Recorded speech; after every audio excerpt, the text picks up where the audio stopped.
Okay, today's project is a 1994 Kawasaki Vulcan VN 750.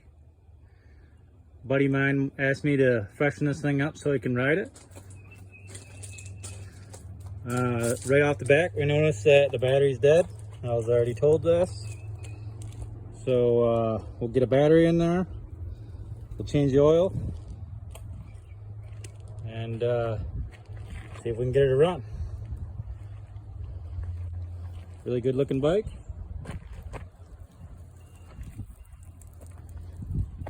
So yeah, first order of business is get this seat off so we get to the battery. In order to do that, through this little toolbox here, you can see there should be 2 bolts here, but there's only one. That's not a concern right now. When I put it back together, I'll throw another bolt in there. Take this bolt out here. Well, actually, it's kind of loose. Let me see here. Yeah. Take that off here. We'll get this toolbox, we'll get the seat off and see if we can get a battery in there. So just picked up a battery, throw that battery in there, see what happens. Okay, so we took the seat and the toolbox off. Got a new battery installed. Go ahead and check it for power, even though I'm going to change the oil first. Okay, looks like we've got power there. Yeah, we've got power to the system, so. First order of business is done. New battery's in there. I guess now it's time to change the oil. For the oil change, we'll be using, what I use in most motorcycles is this here Valvoline 4-stroke 1040, specially formulated for wet clutches. You'll want to find that for if you're going to change your oil. It's not just regular car oil. You got to use motorcycle oil. So yeah, go ahead and get the oil change. And I think he did say the carb's got to be cleaned on this and a few other things, but we'll get to that. Get the oil change and we'll just hit the key and see what happens. All right, here we are ready for the oil change. Whenever I drain fluids, I like to use these white Dollar Tree dish pans. The reason I like to use these, you can see what's in your fluid. I do reuse them a couple times. I just wipe them out, you know, so I know if there's any new stuff in the oil. Since this is a metric Japanese bike, I'm going to assume that the drain plug is a metric. So I grabbed some 6-point sockets. The reason why you want to use a 6-point on that drain plug is a 6-point drain plug. If you use a 12-point socket on a 6-point drain plug, you are more likely to strip that aluminum drain plug. So don't do that. All right, so drain pan onto the bike. We got our tools here. We'll go ahead and pull that drain plug and get it running out. Also helps to have a rag on hand. All right, let's do this. All right, we got the drain plug cracked here and oil's coming out. And that is looking pretty thin to me. Yeah, it smells like gas too.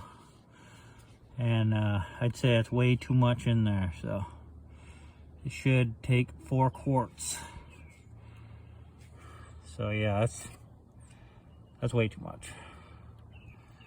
We'll let this gas oil mixture go ahead and drain out of here, and hopefully we don't see any metal bits and we're good. Yeah, check out that drain plug. So you just gotta unscrew it some, and then it's got these holes in it that the oil can drain right out, so you almost don't have to even unthread it all the way. Something else I'd like to add is these Japanese bikes, some of them got this center stand. Boy, that makes it real handy for changing the oil, I tell you. Kind of wish my Harley had that. Yeah, okay, so we're coming up to the end of it here. And I was thinking 4 quarts is a gallon, so maybe that is about a gallon.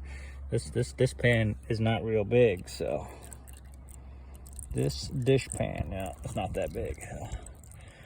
Yeah, it does smell like gas and it's a little watered down, but whatever, you know, needed an oil change, so that's why we're doing this.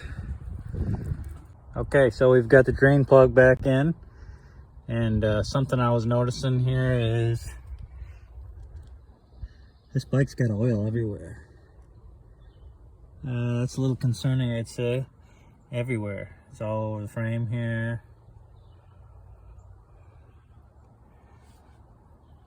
You can see it's all over the case there. Looks pretty wet here. Shift seal, I think that probably is. Clutch seal. Yeah. Yeah, it's a little concerning, but I guess we'll put some oil in there because, you know, can't even leak oil if there ain't none in there. So, yeah. Let's go ahead and put our oil in this thing. And hey, another thing cool about that center stand is right here's your sight glass to check your oil. It's got to be between these two lines here. And you kind of want it toward the high side, but you want to see a bubble in here. But yeah, that center stand gets you level so you can check your oil real easy instead of trying to hold the bike up and concentrate on if that's level or not while you're checking the sight glass. So yeah. All right, yeah, enough jabbering. Let's fill this up here, and then the next thing I think is we'll drain this gas because I have no idea how old it is, how long it sat. I think this bike did sit for a couple years, so best bet's just drain that old gas out, put fresh gas in. Yeah, best chance for a good start. And yeah, so let's do it. Okay, so we got a new battery in there, got our oil change, we got the old gas out, fresh gas in. So yeah, let's hit the key and see what happens. Pretty warm out today, so we'll try it without a choke first. Started right up. Don't sound too good though.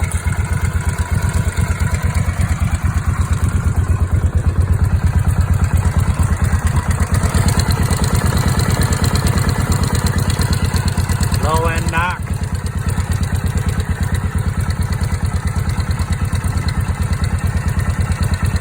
Pretty bad too. Let's shut it off for a minute.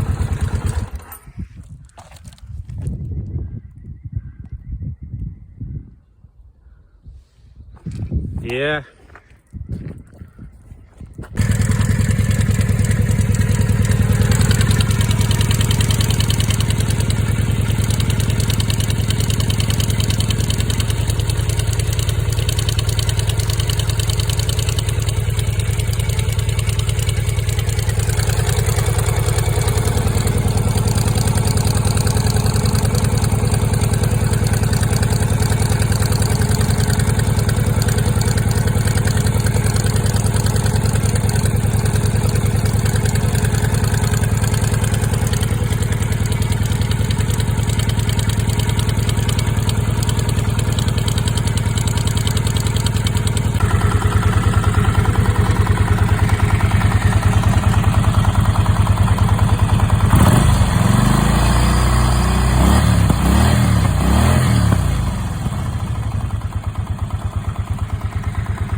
Hard to see there, but it says 12.6 and it's not changing.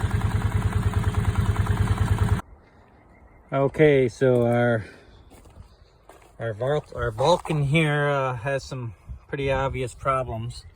You can see in here all this rust staining. Tells me that there's a coolant leak coming from the top here. I did check the coolant, it appears to be mostly water. Yeah, that's not good. Usually things tend to freeze and crack. See the rust staining pretty much everywhere here. It looked like somebody had the stator off, and this bike is not charging. So we've got to assume this is bad stator. From about here down, the whole motor is just a lot of seals are leaking. It's got a pretty profuse lower end knock.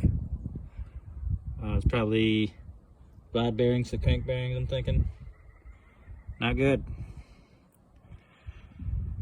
So unfortunately, just freshening up this bike so he can ride it for the season is not gonna happen.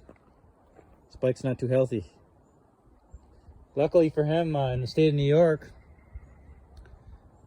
all over Marketplace, you can find these older bikes here without a title for cheap money. He could probably find a running bike with a good motor, and everything else on this bike is nice. This bike's in awesome condition, so yeah. But yeah, you could probably find a good running used motor and do a motor swap on this bike. And they probably, on his parts bike, he probably even had the cover for this toolbox and whatever else he'd like to use off it. Yeah, it's too bad. That's a really nice looking bike too. It's got 21,919 miles on it.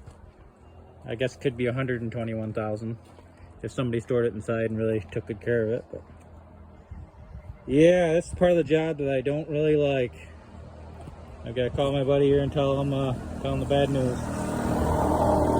So yeah, anyway, if you guys like these kinds of videos, why don't you go ahead and give this video a thumbs up. And then if you like all the videos on my channel, please consider subscribing. It really helps the channel out. It lets YouTube know that you guys really enjoy the content that I'm putting out. And once again, ladies and gents, thanks for watching.